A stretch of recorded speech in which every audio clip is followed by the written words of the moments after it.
Welcome to the Victorious POD podcast with your hosts, Jack Vickers and Tyler Herman.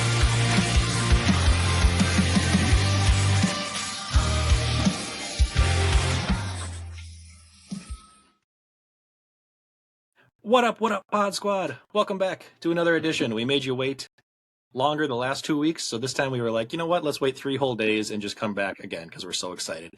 We're so happy to be here. We couldn't even wait until week 8 to be over with. So we're recording this Monday night while the Lions and Raiders are locked in an exciting matchup with lots of field goals, but can't wait for my heart to be broken mid-episode here in 2 different leagues. So we're going to get into some of that.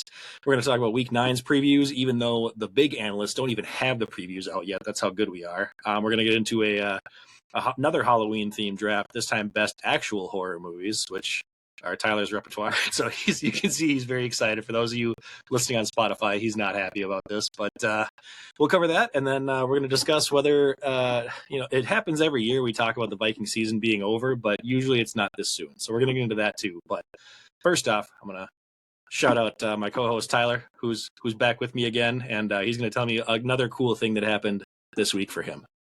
It's been 3 days. I haven't done anything. Cool thing that happened this weekend. I don't know. This weekend. It was actually kind of cool at church on Sunday. We usually sit with like our small group that we're in, and one of the guys in the group just randomly came over, and for whatever reason, we just started talking about football, and we had never really gotten into it. We kind of kept it truly like church talk, but we've gotten to know each other a little bit more. He just kind of randomly asked me like a start-sit question or whatever. And then Katie piped up, and he was like, "You know, Tyler has a podcast that he does every week, right?" He's like, "What?" So that was kind of cool. So he's like, "Send me the link," and then he sent it to some of his friends, and so they're gonna listen as well. So we'll get to it in a second. But we actually got a new sub because of that. Randomly, go church. So that was kind of cool. It's super random, and really appreciated that. So that was fun. If any of them need us to discuss our it's a little early for draft grades, but if they want to have us discuss their league or teams or anything like that, I'm down. So that's super cool. What did we do this weekend? We did like family pictures on Christine's side, so we did that mainly just for like Jackson to get in pictures and stuff, and did some 4th-generation pictures on her side with her grandma, and did just kind of little individual family shots and stuff like that. So that was our excitingness, and yeah, that's about it. Then we babysat for someone else's kid for the first time while watching our own kid, which was just like, we were like, honey, okay, 2 kids, let's take our time. We're not ready. So it's very different. It is very different. Mm-hmm. So that was you're not missing out. Take your time. We're like, we can barely handle the one right now. So that's the nice part was, and it was actually Tori and Mitch's little girl, and she's over a year, so she like actually went to sleep at 8 p.m. and we're like, oh, I can't wait for this day. This is gonna be so nice. Like, presuming they sleep. So yeah, that was our exciting weekend. We're boring and old now. So, anyways, fantastic. I came up with a new one because I needed to take a break so I can regenerate my would you rather questions. So I'm doing a little bit of a variation here because I keep seeing these on there's like 3 to 4 accounts I follow that all do these like would you rathers and like this or that or pick your favorite of whatever. And they started doing some like rank these 5 things blindly, if you've seen any of those. So okay. Essentially, like there have been some where it's like Mario Kart characters, and you're like, I don't want to use up the number 1 spot because what if Yoshi shows up, but like then he doesn't, and you're stuck with Wario as your number 1, whatever. So basically, it's a category. I'm going to give you the first thing. You have to put it 1 through 5, and then you don't get to change it. It's locked in from there. So you're kind of like hedging the bets on what shows up. So I was like, I don't get it, but I was like, you're going to give me 5 things and I rank them, but I got it. Yeah, I'm going to give you them one at a time. Put it in a predetermined spot. Yeah, you better be very sure if you're going to lock up like the extremes of 1 or 5. So what I did was I found a random celebrity generator. For those of you that can't see, it's just pulling up random celebrities, and I'm going to skip them if it's ones that we don't know. But I'm just going to give you them, and we're going to see if this works or if it flops. So I'm just going to tell you right now, we're going to skip Bill Cosby. That's not going to be on the board. So first one on the board you can say it. I'm literally going to Google them if I don't know who it is. I'll try to make sure it's ones that even Tyler knows. He's not as big of a movie guy, but these are common people. Okay. Bill Murray is first one on the board. Ooh, I like that. I love Bill Murray. But it's first. But there's so many. I'm gonna give him 3. I'm gonna default him at 3. I probably should have done 2, but I'll go 3. That's where I thought. Okay, we're gonna see. It might work out. Number 2, I know another guy that you like, Eddie Murphy. I do like Eddie Murphy a lot, but I was like, I feel like 2 and 1 already. Like I shouldn't be putting somebody that high. Yeah. But is Eddie Murphy worse than Bill Murray? These are the things. I don't like this game anymore. I want to put Bill Murray 2 and Eddie Murphy 3. So Too bad. I guess celebrities. Eddie Murphy's so good. I'm gonna say 4. Fuck it. I'm gonna go 4. That works. All right. Next one up is gonna be JT, Justin Timberlake. Oh, he's gonna be. These my are all number likable 1. so far. I was waiting for like somebody you hate. I know he's gonna be number 1. Okay. All right. I love some JT. We got 2 and 5 available, so someone's gonna get shafted here. I'm excited. I got. I don't know him. Edward Norton. He's 5. Oh, breaking my heart. And then number 2. He's really not, but he's definitely not 2. Yeah, that's fair. Number 2, we're gonna see who's just locked in at this point. Oh, Tom Hardy. That's fair. I'm good with that. That's right. Yeah, that's actually not a bad list. I don't hate that list. What are we into with Justin Timberlake, JT, Tom Hardy, Bill Murray, Eddie Murphy, Edward Norton. I can live with that. Yeah, that's not a bad list. I was really hoping for like Khloe Kardashian or like somebody that you would just. Yeah, I was like, give me an actor that you don't like. Who's the next one? Adam Sandler. Okay, this is just favorite celebrities. We're done with that. That's a stupid game. That worked. That was awesome. That worked. I'm gonna worked make very my well list for me. Time.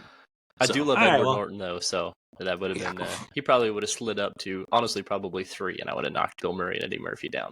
I love slid up like a worm. Yeah, exactly. All right, well, now we know. All right, so moving in, fan interaction zone, tailgate zone, all that good stuff. Discord, YouTube. Again, as Tyler mentioned, we got another subscriber. So if you haven't already, and you're following this show, I would assume you already subscribed on YouTube. But if not, if you tell one friend, even for them, just like hop on and click that. Even if they're not going to watch our full episodes, once we get back into the shorts, probably this week, that will greatly assist us. So moving into stuff that I don't want to talk about. NFL news. We're going to do the Vikings 60-second synopsis. We beat the Packers in Lambeau, which was phenomenal. It was a great feeling all game. We won 24-10. It felt like we were beating them by even better than that. But at what cost, Tyler? At what cost? At our entire quarterback room's cost. Kirk, the torn Achilles, confirmed today, done for the season. Just not what you're looking for, Vikings fans. It was so sad on the sideline too. I don't know if you saw the clip of him he shout out to him over Aaron Rodgers for the record, who like Rodgers sat down and laid on the field and they had to come and help him. Kirk was like freaking hopping and he's like get me off running off of that. Yeah.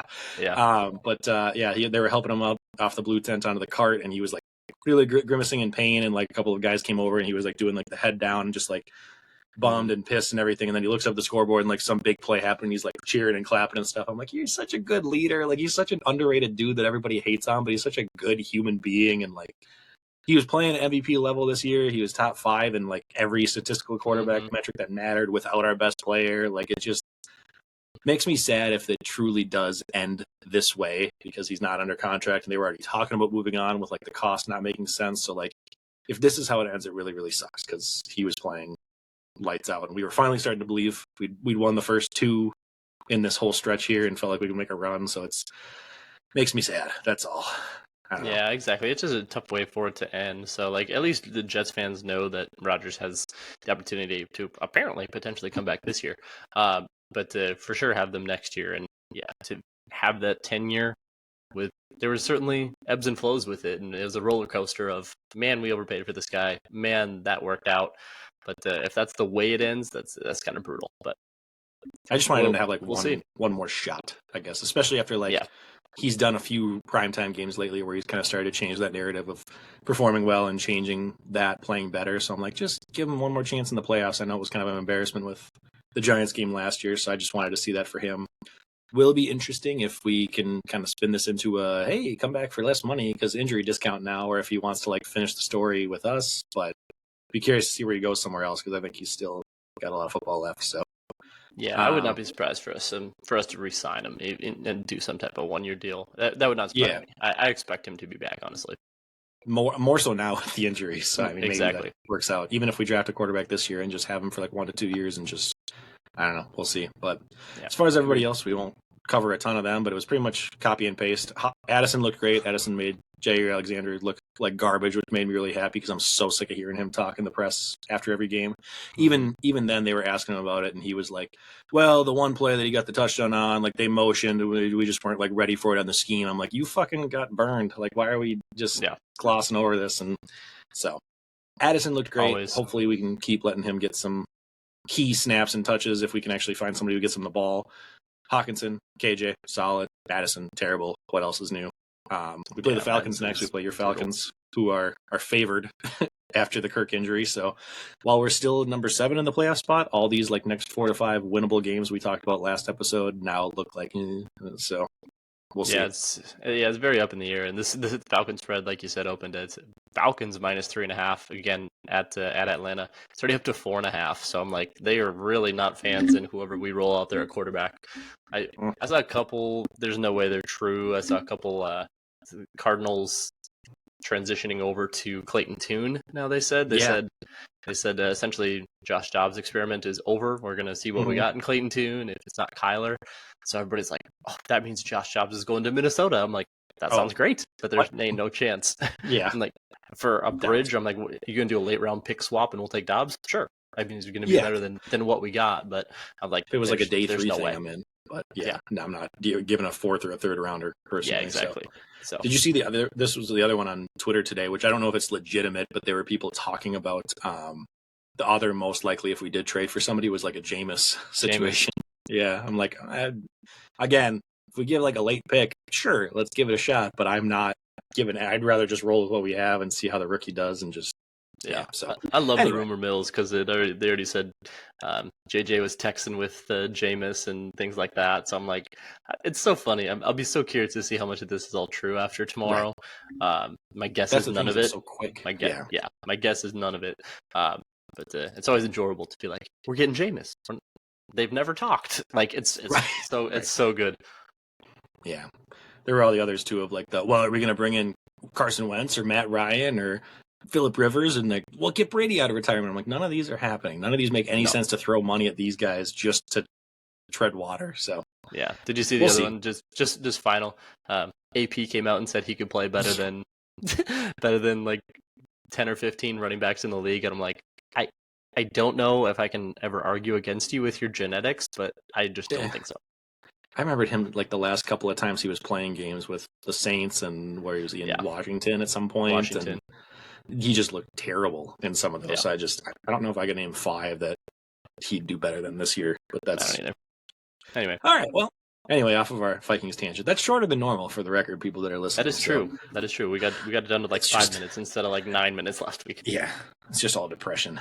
So, speaking of depression, moving into the NFL Pick'em, I went 0 for 2 this week, so I wasn't happy about it. But the Texans lost to the Panthers, and the Falcons lost to the Titans, who I was like, great, they're going to have to throw these quarterbacks in that don't know what they're doing, and freaking Will Levis looks like the second coming of Joe Montana. So, I went 0 for 2. At least I didn't use great teams like people getting the San Francisco and Green Bays and Kansas City games last week. But I am staying in second place at 11-5, chasing Nate, who got 1-1 with Texans wrong, but the Chargers right. He's up to 13-3, kind of back out to a lead after I closed the gap a little bit. But Nick and Tyler also with me at 11-5. Nick and Tyler both got Houston wrong with us, but Nick got the Chargers right. Tyler got the Jets right, so they're at 11-5 with me.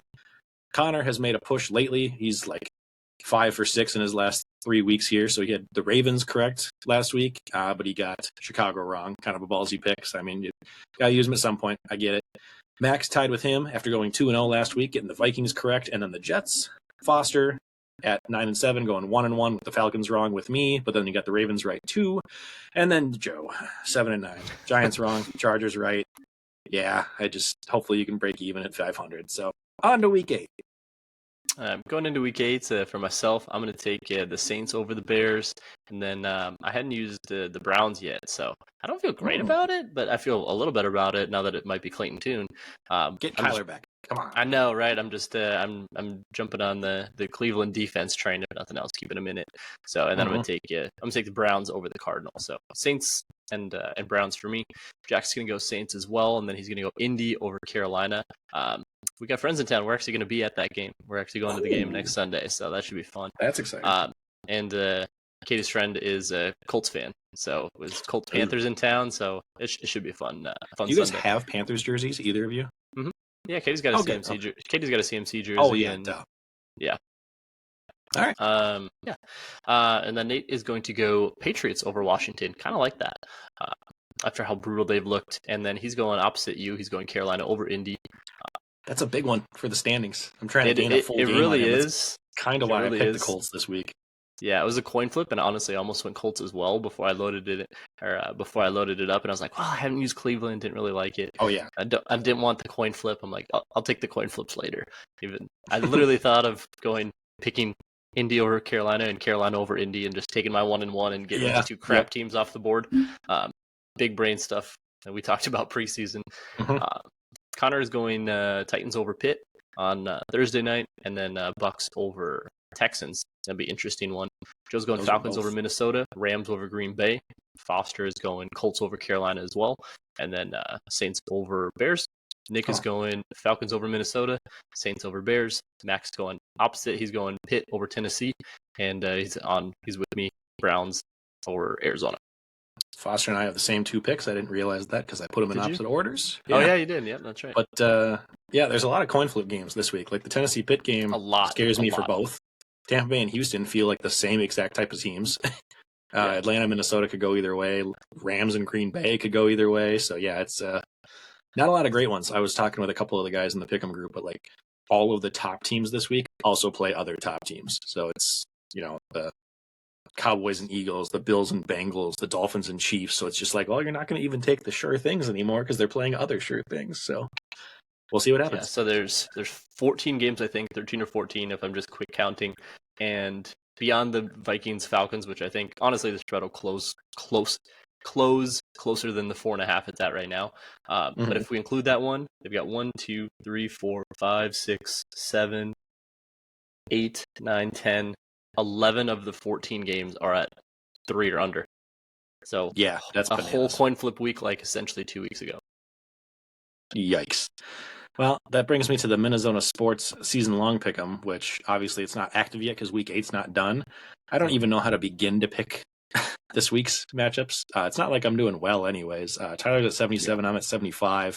We're at 5th and 7th. We technically gained a game on the first-place guy, but there's other people in the way now, and just I feel like it's, I'm picking the sneaky, smart ones that make sense strategy-wise, but then Will Levis comes out and beats the Falcons, so it's like, I don't know what to do anymore. Yeah. And that was the two we said. Yeah, that was the two we said, or at least I said. I was like, I could see Tennessee over Arizona, and I could see Cincinnati over San Fran with that skid and Cincy looking good. And those are the two. And I took neither of them. Perfect.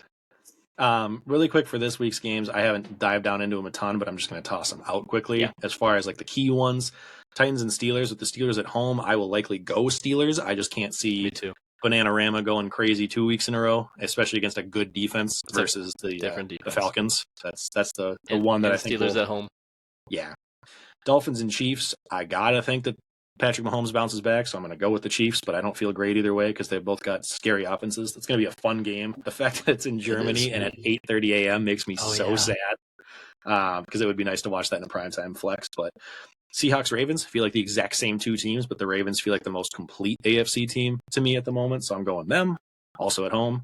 Cardinals and Browns, going Browns like Tyler said, I won't get into that much. Bucks and Texans, it feels like a coin flip, so I'm going the home team again with the Texans. Bears, Saints Easy. Vikings, Falcons, God, it's going to be such a gross 17-14 game. I will go Falcons just because I think with us only having a week to prepare, it's going to be very influx of who we even start. Rams and Packers with the new Stafford's out. I am going Packers at home. I think I have picked every home game so far, so that might just be the theme this week.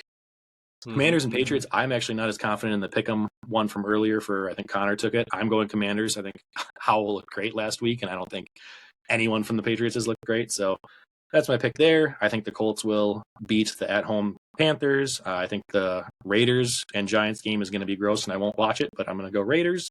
Cowboys and Eagles, that will be very, very interesting. I am going to go the Cowboys because I have always stood by them being slightly better. I think the difference is the defense. Bills and Bengals, the Bengals are just on at the right time, so I could see them. I think the Bills have struggled to find their identity so far. So I will go Bengals at home, and then Chargers beat the Jets as one of 2 away game teams I'm picking on Monday Night Football. So that's my slightly longer than normal rundown because I did it off the top of my head. Yeah, I don't think there's too many differences. Like I said, I just kind of have the odds in front of me as I've been looking as well.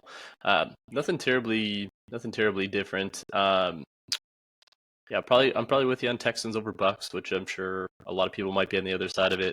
And then I pick Vikings just simply because just to be different and try to get one. And again, like you said, that's going to be a 20-17 game. So when you get that high variance, that's a true coin flip game. Yeah. And so the defense can figure it out, and the Falcons defense is terrible. So hopefully that keeps us into it, and we don't even know who Atlanta's starting at quarterback either. So neither of us do. Yeah, that's true. Yeah, neither of us do. So it could be interesting. Bills, Bengals, I honestly don't know. I'll probably go Bengals there as well, just because they're at home and have looked so good, and the Bills haven't. So there's gonna be a lot that might come down to tinkering on Sunday. Agreed. All right, general fantasy talk going into Tyler's favorite segment. Oh, just keep swimming. Just keep swimming. Just keep swimming, swimming, swimming. 2023 totals. Just retire, Tyler. You're so bad. Should have stopped at QB5 last year. There was no way either of us were going to beat that. So I'm just trying to beat my QB13 from last year. If you at least beat that, then you beat me cumulatively on the 2 seasons. So yeah. I stay at QB11, 129 points on the season. I didn't really move anywhere. I closed the gap to QB8, I guess, but it's all still pretty bunched up in clusters of 4 or 5. Tyler's at 97.64, QB22, ready to retire. He's 27 points off QB12, so that means nothing. You just need 1 week of a blowout type of guy and a rusher, a Fields of last year. Week 8. Sam Howell. Yeah. I hate that. I can't even hate him. He went to UNC. I actually love him. I forgot he did that. That's right. Yeah, just literally every week I'm like, I'll pick him next week. I don't trust it yet. 19. One more Thursday night short week. 25. Okay, I'm in. Perfect. I'll pick him. 6. All right, playing the Eagles. I probably should pick him. I'm not picking him. 31. Okay, yeah. Tyler. The way you talked about him last week, how he plays the Eagles, is part of what convinced me into going with him in DFS too. I was like, he does always play the Eagles well. And I started looking back on games, and bananas. So neither of us went Howell, which one of us probably should have with the rough options there were that week. I went with Derek Carr versus the Colts. He ended up with 18.3. I think that's my season high. I'm too lazy to go back and look, but neither of us have gotten 20, so I'm pretty sure it's my high. Just the passing volume continued, kind of like I talked about with the pick last week. Tyler went Ritter versus Tennessee. Obviously a little fluky with the injury and getting benched, so not ideal. Heineke came in and actually did pretty decent, so that's kind of how it goes, unfortunately. Howell almost 31 fantasy points, so that's lovely. Not even mad if it helps my Falcon fandom. That's true. That's fair. Which I actually said might happen. I was like, he's gonna get benched in the middle of this game. I said I'm gonna ruin him. You've been calling it for a while. I think he'll be better if they give him the chance, but we'll see. Yeah. So agreed. Week 9. Yeah, I'm gonna see if I can ruin the Saints too and make us all lose and pick them. Yeah. No. So I'm gonna take Carr versus Chicago. I mean, it's as simple as that. I'm just gonna see if I can ruin the Saints. Olave has been absolutely horrendous, so I'm just waiting for him to do something. Kamara's been a revelation for the team, and Carr likes to huck the ball 6 inches down the field. Even though Olave has and the most unrealized, and Shaheed has been anything deep is going to him instead of Olave. It's crazy. So I'm gonna take Carr versus Chicago, and they're playing at home. They're playing at the Superdome. So. Yeah. Once I saw you had Carr in being the second pick, I tilted all over the place on what to do. So just like, there's not a lot of great options, everybody. Honestly, when I was looking at the notes this morning, I got the report of the Cardinals being like, Dobbs is not starting. We are either starting Clayton Tune or Kyler Murray. And I go, Kyler Murray's under 50%. So maybe I just roll the dice with him on his week back. It sounds like they're going Tune now. So I'm not going to even play the game of, I literally have 4 different options here, and I don't want to go, well, him, but if not, then him, and if not, then him. Like, I thought about Taylor Heineke versus Minnesota, but then fucking Coach Awful Smith, as I like to call him, came out and was like, no, well, it was just the injury. We're still behind Desmond Ridder. I'm like, why? Nobody else on the team is behind him. So I would like Heineke against this Vikings defense if we have that chance. Same thing. I looked at Daniel Jones because he's playing the Raiders. If he's healthy, but we still don't know. With Tyrod Taylor's neck injury, I could see them rushing him back before he's ready. So that scares me. So I'm just going to lock in Sam Howell again versus the Patriots because I don't think their defense is that good. And the Commanders are somehow looking decent. Dotson had a resurgent game out of nowhere last week. So now they've got him. Logan Thomas has kind of not done much, but Curtis Samuel, Terry McLaurin, so he's got receivers to spread the ball around to. I don't think he's going to put up 30, but I think he could get that like 15 to 18 again. So I'll just roll with him and see if one of us can actually pick him on an up week. Yeah, it's thoroughly annoying. I'm fully excited for his 2 rushing touchdowns. I'll take one. That's fine. He finally avoided the sacks. That's really been his main thing. And he finally somebody tweeted, "Wow, what a week! Sam Howell threw more touchdown passes than he took sacks. Didn't think it was possible." That's absurd. I'm like, that should happen often. But yeah, he finally got to 1 sack. Again, we talked about it last time. He has athleticism. Patriots defense is no joke. So we'll see. But yeah, I think he's pretty safe. Yeah. All right, fan interaction. We did have one comment quick. Mac tossed on our last episode. Do we think Hollywood is shooting up? I'm assuming value-wise with, and not shooting up other stuff. But if he's shooting up value-wise with Kyler's imminent return, do you have any thoughts on that? Because I don't want to be biased with my Hollywood. No, I'm gonna say I'm gonna leave that one to you. You've been the Hollywood truther pretty much the whole year. So I'm gonna let you take this one. Yeah, I mean he's been still pretty well targeted, even with not great targets. So I think he's been doing fairly well. He's been more of kind of like a wide receiver 3 or like a flex type of guy, but I think he's still been startable, and that's been with the offense doing nothing, backup quarterback play. They're missing James Conner, so they don't even have to really worry about the run as much. Wide receiver 20 on the year in half PPR. So I mean, a mid wide receiver 2. I don't think that goes down with Kyler coming back. Kyler's always loved him and targeted him well. He had him as a wide receiver 1 last year with Hopkins out. So I think the fact that there really isn't anybody else except for Michael Wilson kind of improving. I don't think Hollywood's going to jump up all the way to like a wide receiver 1, but I think he goes from like a mid-low to like a high wide receiver 2 with some safe floor and upside weeks. I think he's just going to continue to be hyper targeted. He was my bold prediction for this division of setting a career total or a career record in receptions, and I think that's going to continue, and I think they're going to always play from behind. So I would be trying to trade for. I already have been trying myself to trade for Hollywood where I don't have him. So I would be higher on him than what he has done so far, which is already pretty solid based on where you drafted him. Yeah, really no different for me. I was like, it's exactly what I was seeing. Like, I've got him in a couple leagues. I'm like, the hyper targets is what you want to see continue. Because Dobbs has done the exact same thing. So I think you got yourself a locked in wide receiver 2 now with a floor, because we've seen a couple of bad games. Yeah. I think that's the big thing is that you're never going to get him up to wide receiver 12 or whatever and to have that solid wide receiver 1, in my opinion, at least this season. But I think if nothing else, it bumps up that floor for him to make him a smacked in startable. Agreed. Cool. All right. Well, that was the only comment. So if you guys have any other ones that you want to toss out and listen to us talk about your favorite players or players on your team, let us know. Going into skip it or ship it. One of these we kind of already talked about before, but we'll just go through 3 this week to kind of keep it somewhat brief. So speaking of the Vikings should sign/trade for a new quarterback rest of season to continue to try to make a playoff push. Me. You go ahead. Oh, yeah. Sorry. If you go ahead. 3, 2, 1. Yeah. I don't think so. I think we'd kind of just roll with what we got. I mean, Darren Hall, serviceable individual. We'll see. We're gonna hopefully just continue to rely on our defense. And again, what are we gonna give up to do that at 4-4?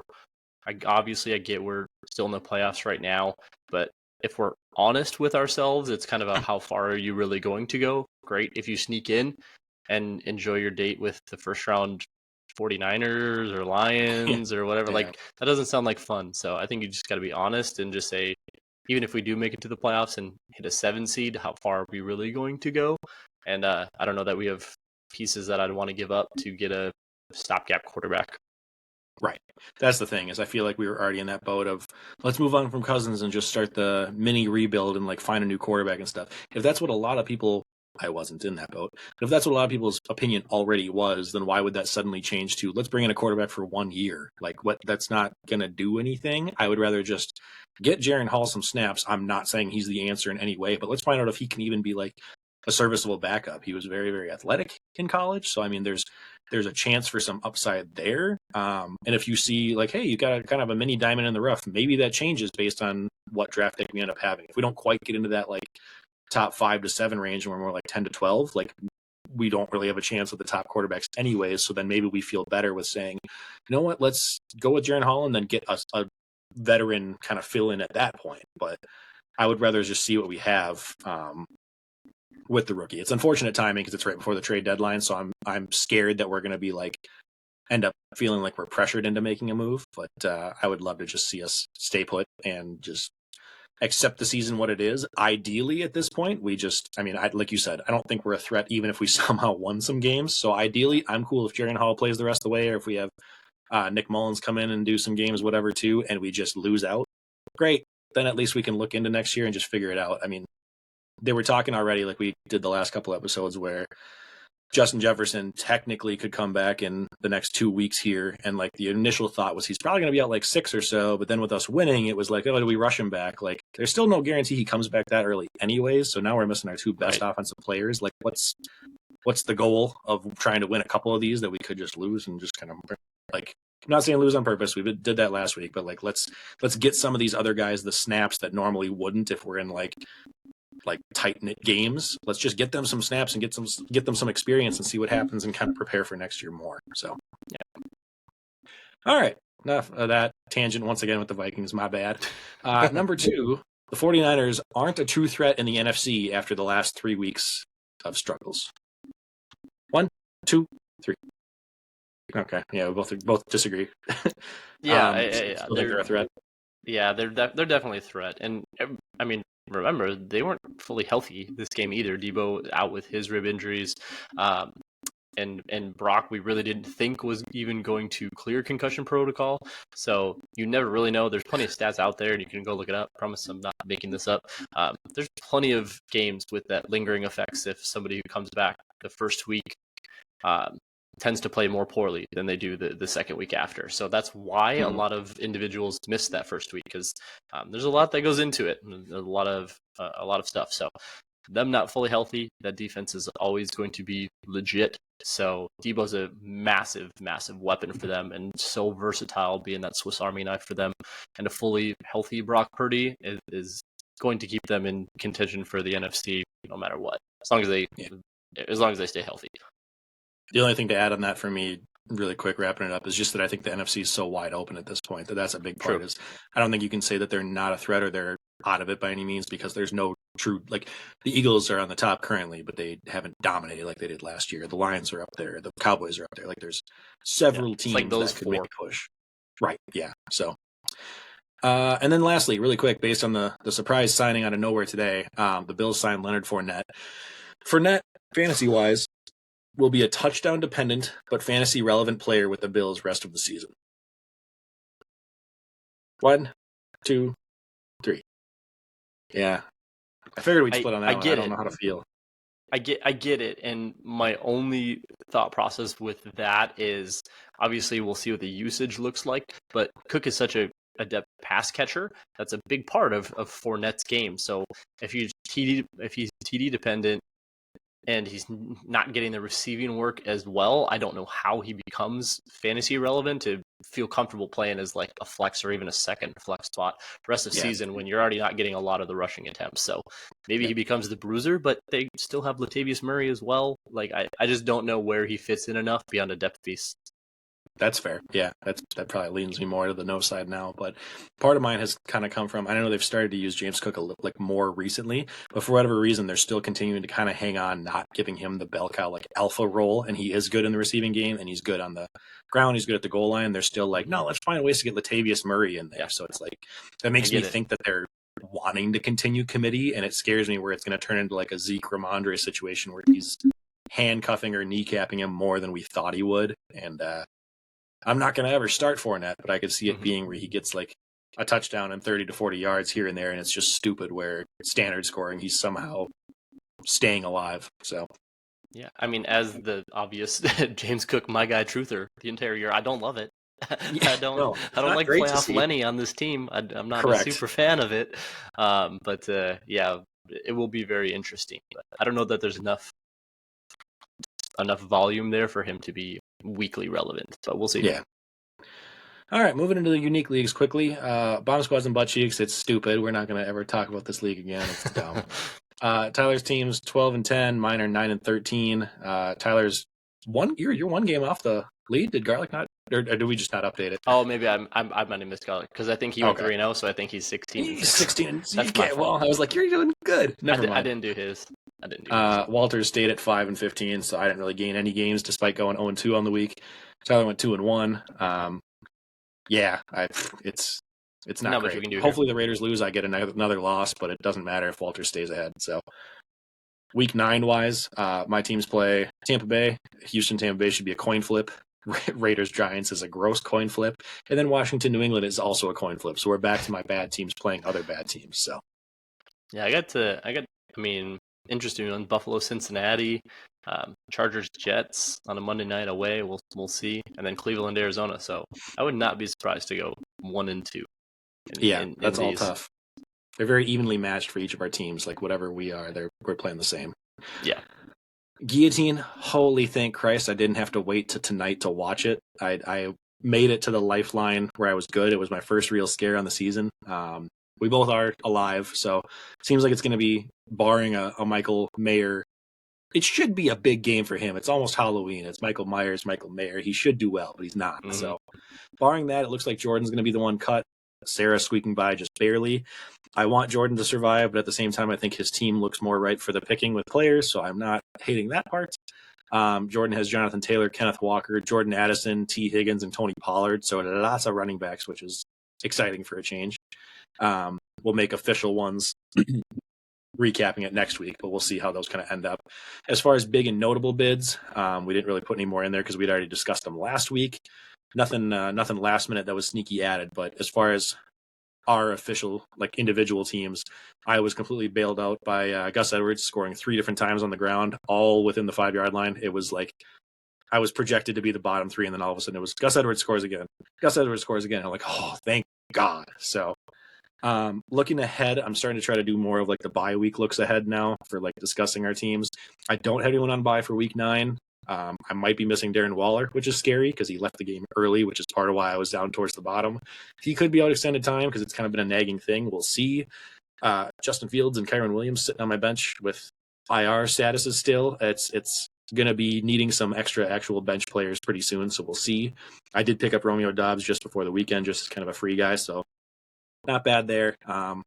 Full lineup next week. Hopefully I don't have a scare again. We'll see. Yeah, nothing. I had a pretty easy one for me. Everybody's done really well. Kamara's been kind of the anchor to bring back my running back group when I've already had good receivers. Keenan's done great. Lamar, Saquon, Kamara. If Aaron Jones could have figured it out, that'd be great. Other than that, I've skated by. I had the second most points the last handful of weeks, and no bids for me. So I don't have any buys. I don't think in week 9 either. I think pretty much all had early buys or late buys. A bunch of Chargers, so I had a bunch of week 5s, and a bunch of Ravens. I got 11s and 13s. So far so good. Should be good for a little bit here. Mine's all week 13, so I need to start kind of slowly planning ahead for that, but we'll see. Yeah, me as well. All right. Best ball. I won by 0.4 of a point, so got the win. I didn't even realize it was that close until I saw Tyler put the notes in today. I'm now up to 500. Tyler lost, so he's down to 500. I think you have the points on me because my points suck. My quarterback play is just killing me, so I'm praying to God Kyler comes back either this week or next. Hopkins, surprisingly, saved me. It's the one game of the year that he actually was making my starting lineup, and then Gus Edwards, Gus Plus again. I played a top scorer, so it was nice to like at least do well versus squeaking by a win, but God, I still almost lost that, so I'm hanging alive. Yeah, you got what you needed. I was like a Hop 36 burger and a Gus Edwards 27 or whatever on an efficient 30 yards or whatever. Junior Gibbs touchdown. Sorry. Did you score? Nice. Yeah, he just did. I can kind of hear it over there, but yeah, I had a dad week pretty much across the board. Depending, I've got St. Brown and Jacoby going tonight. Jacoby's been brutal. along with Devontae as well. And then St. Brown's been good, but certainly not enough. I was down by like 50 or 60, so I needed something crazy. I needed a couple touchdowns from each of them. So just down weeks everywhere. Lamar had a bad game. James Cook had a bad game. Najee had a bad game. So even Diggs was just okay in a full PPR league. So it was just, I've been playing really well, and this week was not good for a lot of the top ones. The Mahomes' Diggses of the world didn't look great. Yeah. Lastly, DFS League.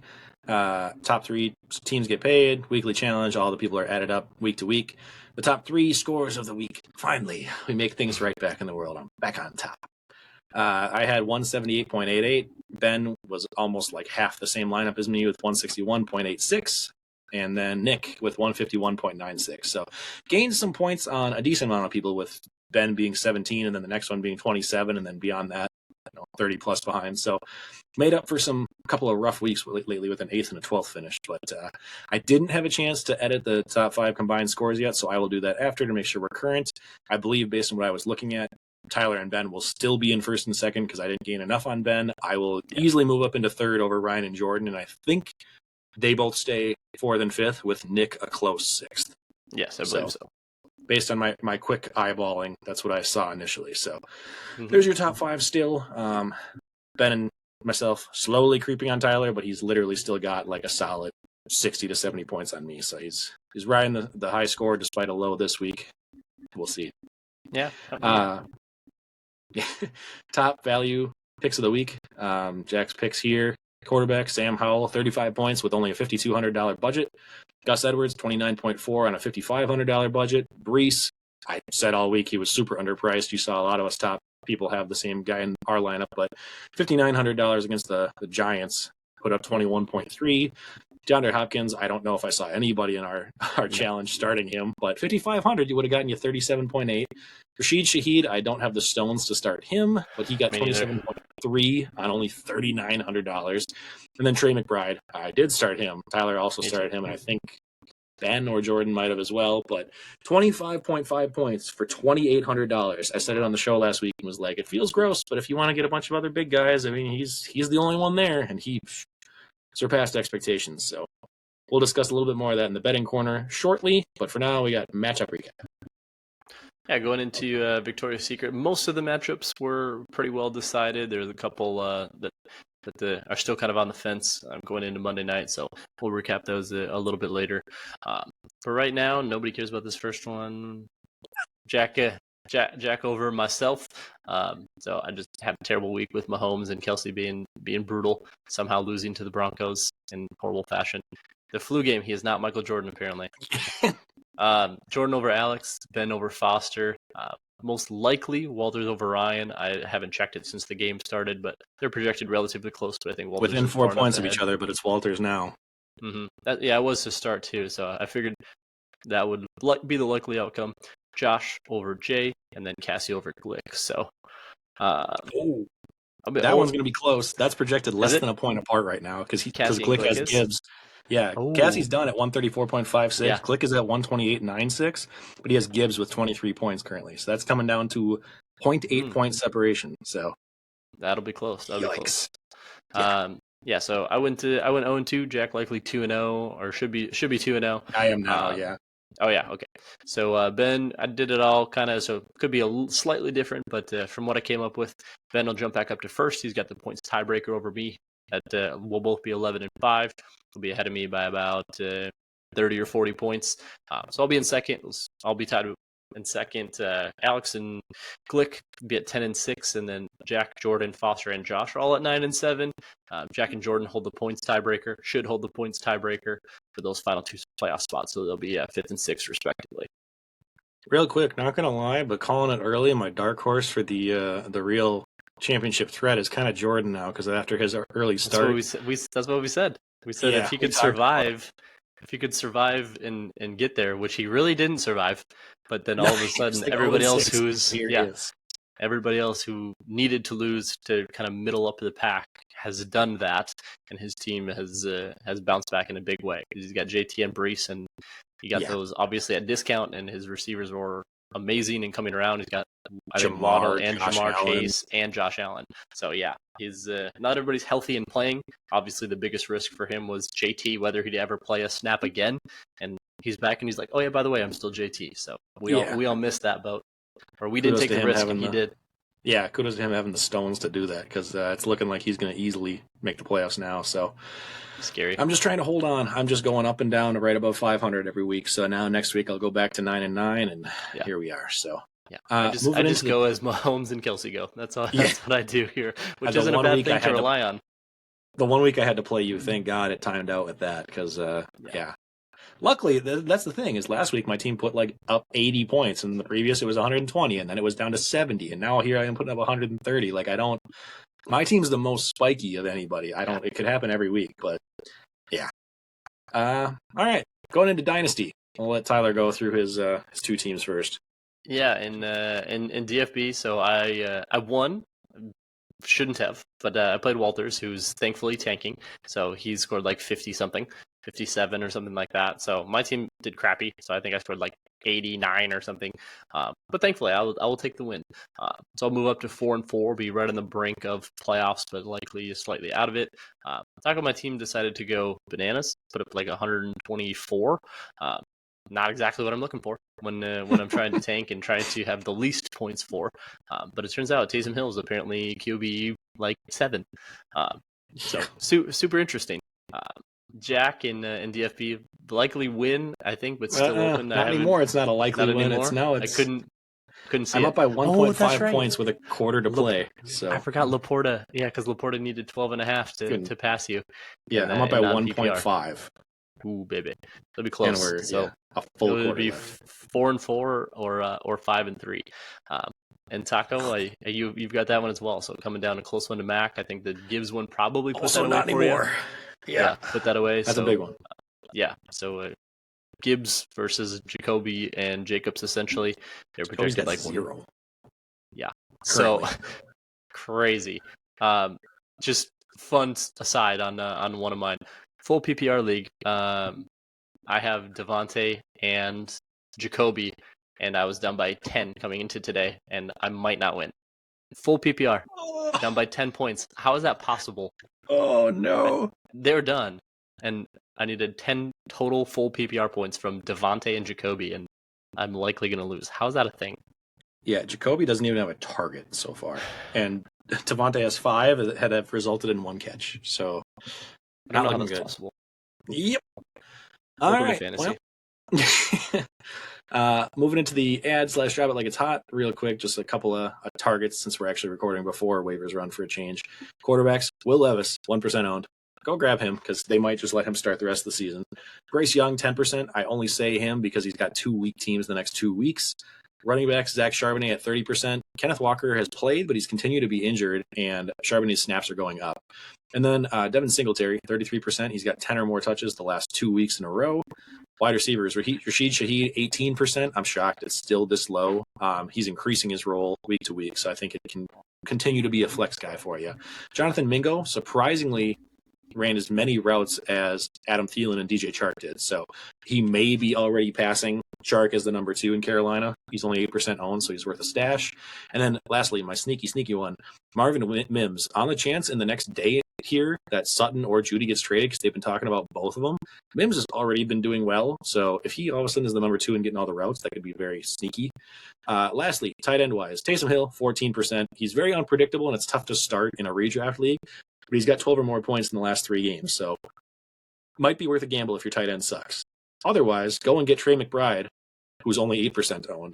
I'm padding those 8% numbers. I'm so happy I got him. But he could be a stud the rest of the year, and they might not rush Zach Ertz back because they don't have anything to play for anyway. So big dollar ads, we kind of talked about most of them last week, so I don't know if there was anything else you still had to cover from there. But no, not really. Something like, I mean, Kincaid went for $7 to Brian, so I mean, solid, but just kind of use the rest of the team to figure it out. And then obviously, Jack, you grabbed McBride for nothing, so we shouldn't have let that one slide. Somebody should have been on it. I didn't even think about it because I have Kelsey, but legit top 10 guy rest of the way. Like you said, Hurts on IR. They have nothing to play for, no reason to rush him back, and should be a changing of the guard anyway. Yeah. No new trades to discuss. Hopefully, we'll have some actual NFL trades to discuss next week. But for now, notable injuries. Again, Cousins, Achilles, out for the year. Matt Stafford, thumb, sounds like a UCL sprain. He's questionable as of now. Probably won't play this week, but who knows. Kenny Pickett with ribs. He is likely out, but they haven't ruled him out yet. Desmond Ridder with concussion. He's questionable, but it sounds like they're going to start him if he's healthy, which is crazy. Drake London with groin injury. He left the game last week, so he's questionable, plus missing most of the previous week. And then Darren Waller. We don't really know anything more since it's still early, but the hamstring continues to be an issue, and he left his game early as well. So now on to the betting corner. Tyler, first off, we need to make sure we don't forget this time. So Tyler's got to tell us what one of his 2 punishments is from 2 weeks ago. Do I have to tell you right meow? Yeah, I get it. I'm gonna see how many times I can work the kitty cat meow in here, and this should be great. And then I also lost this last week, so I will. I don't even know. We use so much cinnamon for. Well, I've actually never done this, so I'm. I hadn't either. You brought it up, and I was like, "Oh God, I've never actually done it. I don't even know. Please do a small amount. I'm gonna do a small amount. So you can do that on the second one if you want on my DFS part, so you don't have to like talk. Oh, yeah, that's true. Yeah, that's true. That's a good Just do the meow, and then you can do the cinnamon for that. I'm gonna mute this. So in week 8, we're gonna review that right meow, and then we went 2 and 2 in the week for 0.4 units, and that's just not meow. You want to do it. I missed Higbee and Chig. And I put the hit on the big ones. I hit on Hurst and Troutman, and right meow, we're doing really well. We're 21 and 16 on the season. We moved all the way up to 7.36 units, and man, into week 9, it's just too early right meow. So I don't know exactly what we're gonna do, but as soon as I figure that out, meow, we're gonna send those out to you. I had to mute myself because I was just giggling so stupid. So, that's great. That's so dumb. Thank you for all you audio people listening to that. Absolutely stupid. Yeah. So for the second one, I'm going to now cover the DFS targets. Like Tyler mentioned, he's got 2 punishments to cover technically. So his second one, go and check it out on YouTube if you're only listening to audio, because you're probably just going to hear a lot of coughing and that's it. But Tyler has to do the cinnamon challenge, which for those of you that don't know or didn't feel old and go to high school 10 plus years ago, you have to take a cinnamon or a spoonful of cinnamon and try to basically like swallow it, and just cinnamon concentrated on its own is just too difficult to do, so it leads to coughing or choking pretty consistently. So hopefully Tyler doesn't do a large spoonful, but he's going to do that while I talk about my DFS picks here. So going into how I did last week, as I talked about before, first place overall. Great week as a bounce back. My wins, I had Sam Howell, who put up 35. I had Breece Hall. Oh, God, I'm scared already. I had Breece Hall, who put up 21. A.J. Brown with 36. Brandon Ayuk, 19. Thielen, 15. McLaurin, 17. And McBride, 25.5. Tyler, I see why you took first 3 different weeks in a row, because it's so fun seeing your entire lineup just go fire. It is quite fun. And if I wake up my children, I'm going to be in so much trouble. Please do a small scoop. I don't want you to die. I don't know how this works. Got like a teaspoon. Okay, so that's a hefty. We're going to call it good. But I don't want to do this anymore. I'm so scared. All right, I'm just going to keep going as Tyler chokes for a second here. Losses on the week. I had Isaiah Pacheco for 6.7 and Atlanta defense for 3. Oh God, I'm hurting for you. So for this week, tell the folks at home, what is it that you're feeling? What's the? Is it burn? Is it spicy? It's I don't. If you didn't see, I think my first cough was just air, cinnamon smoke. Yeah. Oh, so I'm gonna die. The picks that I don't like, or the picks that I like this week, under 6,500. I went a little bit above with Carr. He's at 7,100 versus the Bears. We talked about streaming this week. And then Sam Howell versus the Patriots. Oh, God. Running backs, I really like Gus Edwards versus Seattle. They just allowed 155 yards on the ground to Cleveland's running backs. And then Chuba versus the Colts. They got a weak run defense, and it sounds like Chuba's just being given the starting job. Receivers-wise, Jordan Addison, put him back in again. He keeps scoring touchdowns versus Atlanta this week. Pittman or Downs, whoever you can fit into your lineup versus Carolina's bad defense. And then Rashee Rice versus Miami in what I expect to be a shootout. Tight end, I'm rolling with Trey McBride for my cheap option. We'll see if he makes it into my normal lineup, but him versus the Browns. They're pretty good against tight ends, so I don't love it, but I just like the volume upside for him versus a dart throw at tight end. And then lastly, defenses, early cheap ones you're looking at. Raiders versus the Giants. Who knows who's going to start a quarterback there? And then the Commanders versus New England. So some gross defenses for you. All right, we did it. Tyler's alive. That was absolutely the worst thing I've ever done. That was we'll figure out what the punishment is for next week. But it was like spicy, but so dry that you can't actually make it dissolve in your mouth. That's all in my teeth. That was horrible. That's what next one should be, is just more food stuff. Either the apple cider vinegar shot or a shot of hot sauce or something. That was horrible. Moving on. I'm so sorry. All right. So we're back now, heading into our favorite segment, rounding off the show with the Random Wacky Goofy Draft. We are joined by a guest host, those of you listening in audio only. So Lexi, welcome in. Hello. Tell us a little bit about yourself. Tell the folks at home. I'm the sister to both of you, so I'm just here because I like horror movies. All right. Still the worst. Yeah, Tyler is not a horror movie fan, and he requested that we bring in somebody to sub in for him to do horror movies, and I said, no, let's just bring in somebody extra, and he wasn't happy, so here we are.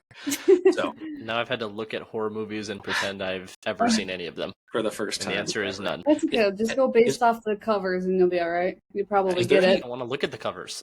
Is there any old horror movie or like somewhat in the genre that you ever saw like growing up? Is there anything that's a basis? No. Well, Not okay. even literally- Scream. That's what gave me my first nightmares as a kid. We talked about this on the That episode sounds like 2 so weeks much ago. fun.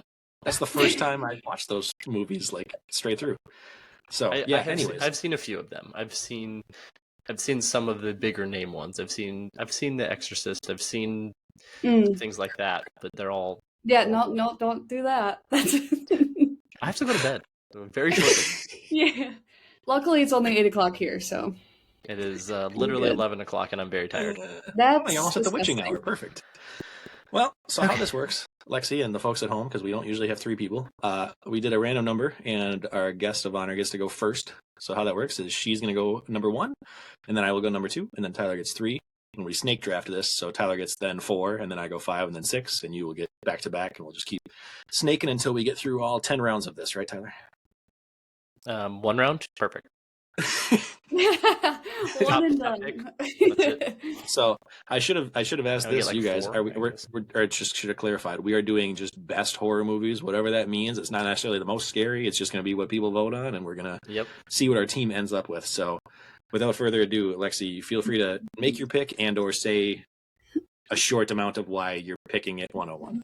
I So think this- my That's the horror movie of all I don't time. know. I get scared pretty easily, and so there's a lot of scary movies. But I think my number 1 is Hereditary that I'm going to pick because it just is really messed up. And I saw it in theaters, and I'm like, I'm never watching this again, and therefore I haven't because it spooked me. It's very creepy, very like not jump scares necessarily, but it's just gross. This whole reason I don't stick arms even out the window of my car when I'm driving. So, Yeah, no, the whole There's that. yeah. If you haven't seen it, I've never even heard of it. I've never even heard the Hereditary? title before. it was Never probably even heard of it. 2018, 2019. It was a newer one, but Never heard of it. it's I'm not it's sad about it. really messed up. Yeah, no, you're not. Yeah, I'll send you I'm clips really later. not, but I've It's never fine, even heard the Tyler. title. no, it's like the whole Hereditary. Oh. That clicking. Ew. That sounds no, Yeah, and it's well- always the children. The children. I'm like, why? I Why? hate it all.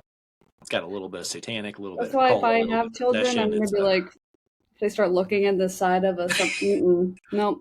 Up Lexi's for staying adoption. strapped just in case her kids Have act a little to. weird. This You is horrible. never Okay. know. All right. 102. We're just going to go for teeing up easy ones here. I'm going The Conjuring because it's just a classic. That's what it is. It was one of the.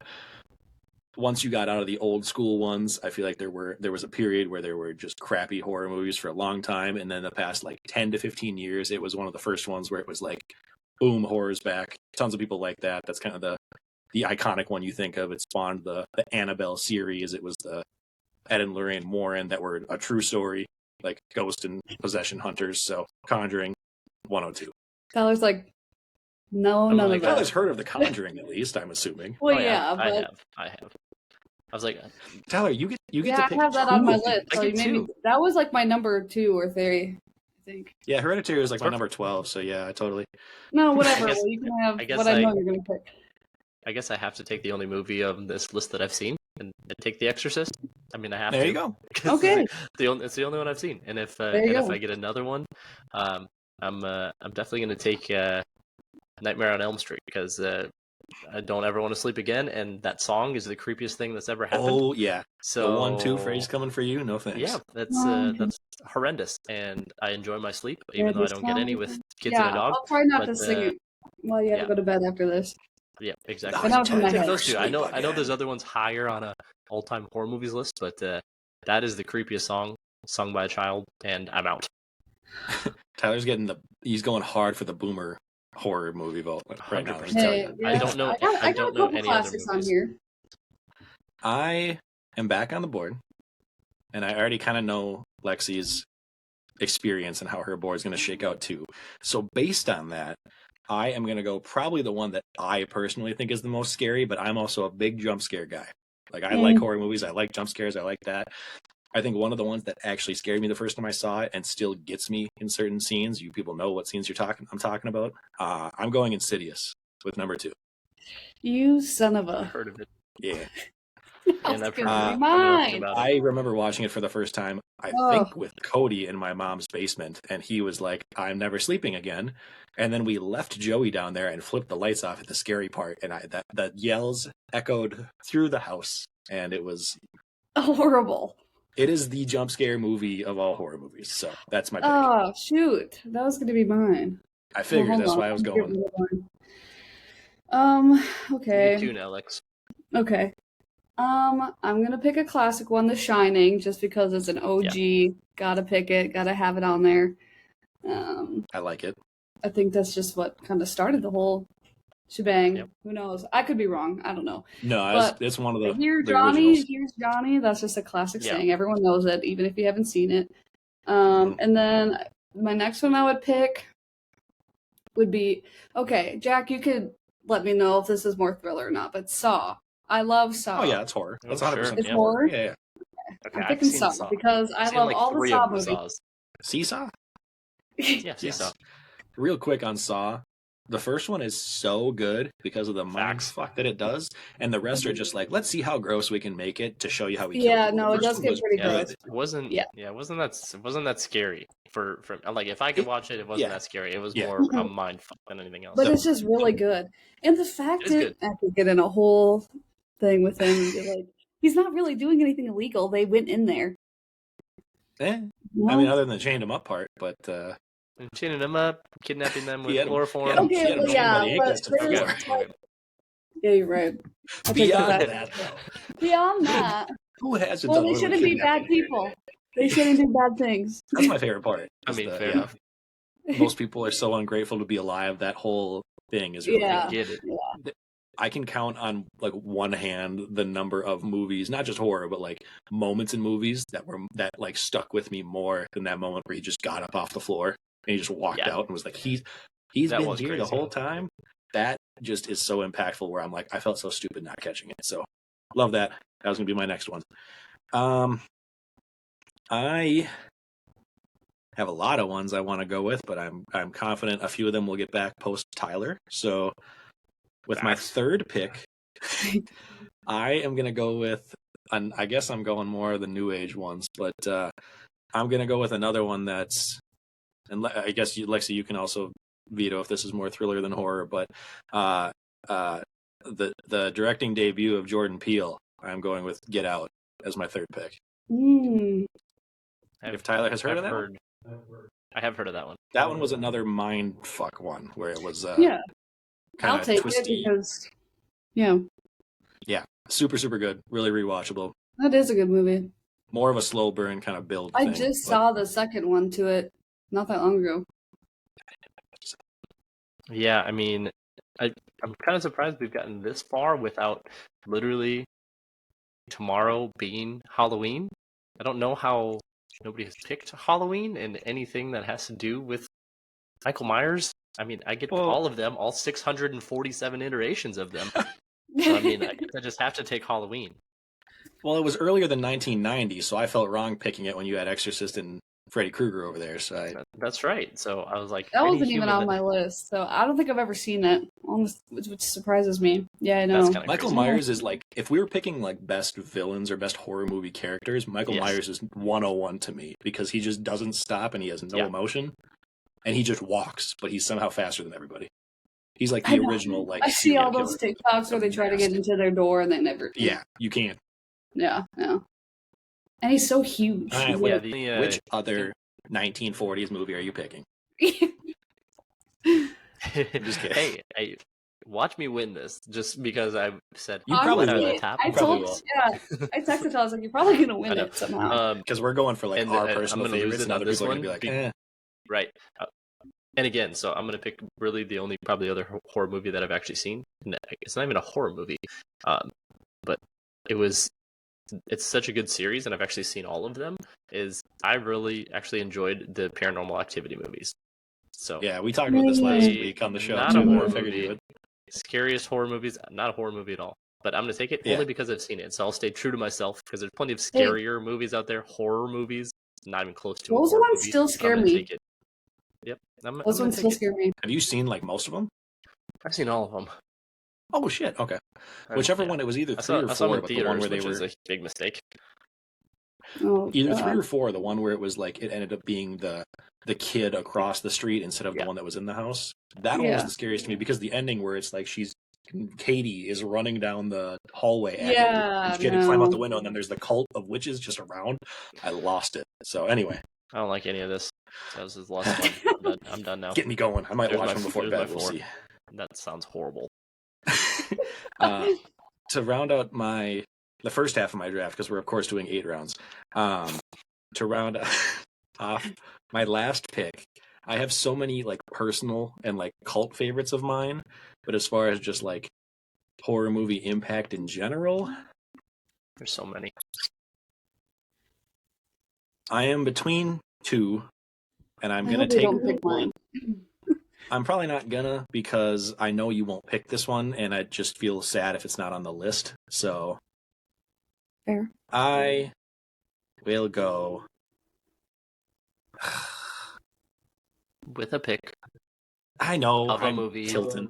in the horror genre That came out. that came On out screen. That on came a out date. 1 year. That On actor this with the day. scene. Oh, it was so good. No, I will go with the Scream franchise There you go. as my Okay. 4th. I recently just binge watched all of them in like a week's time. I had never seen the newest couple, and not really scary compared to a lot of these other ones on the list. Like I don't think it's like as much of a like scary, but the way that they do it, where they basically make fun of horror movie tropes and things that happen in other movies the entire time, True. while still doing it like as an actual movie, like not a scary movie play on words kind of thing. I think they're really good. I think some of the reveals of who the ghost face is on each movie is amazing because I watched every single one of them in a row and I still couldn't figure out half the time. So I think they're very like the fact that they're still doing it over a 30-year window is. I still remember who the ghost face was from the first movie. The weird guy. Which one? There's 2 of them. Spoiler from the 90s. Yeah, well, It doesn't count I anymore. don't remember his name though. Stu Macher and Billy Loomis, baby. Shaggy. The actor who plays Shaggy was one of them. I don't know what. Anyways, that's it. What was your third God, one? hurry up, jeez. What? What was your third one? My third one was Get Out. Oh yeah, that's right.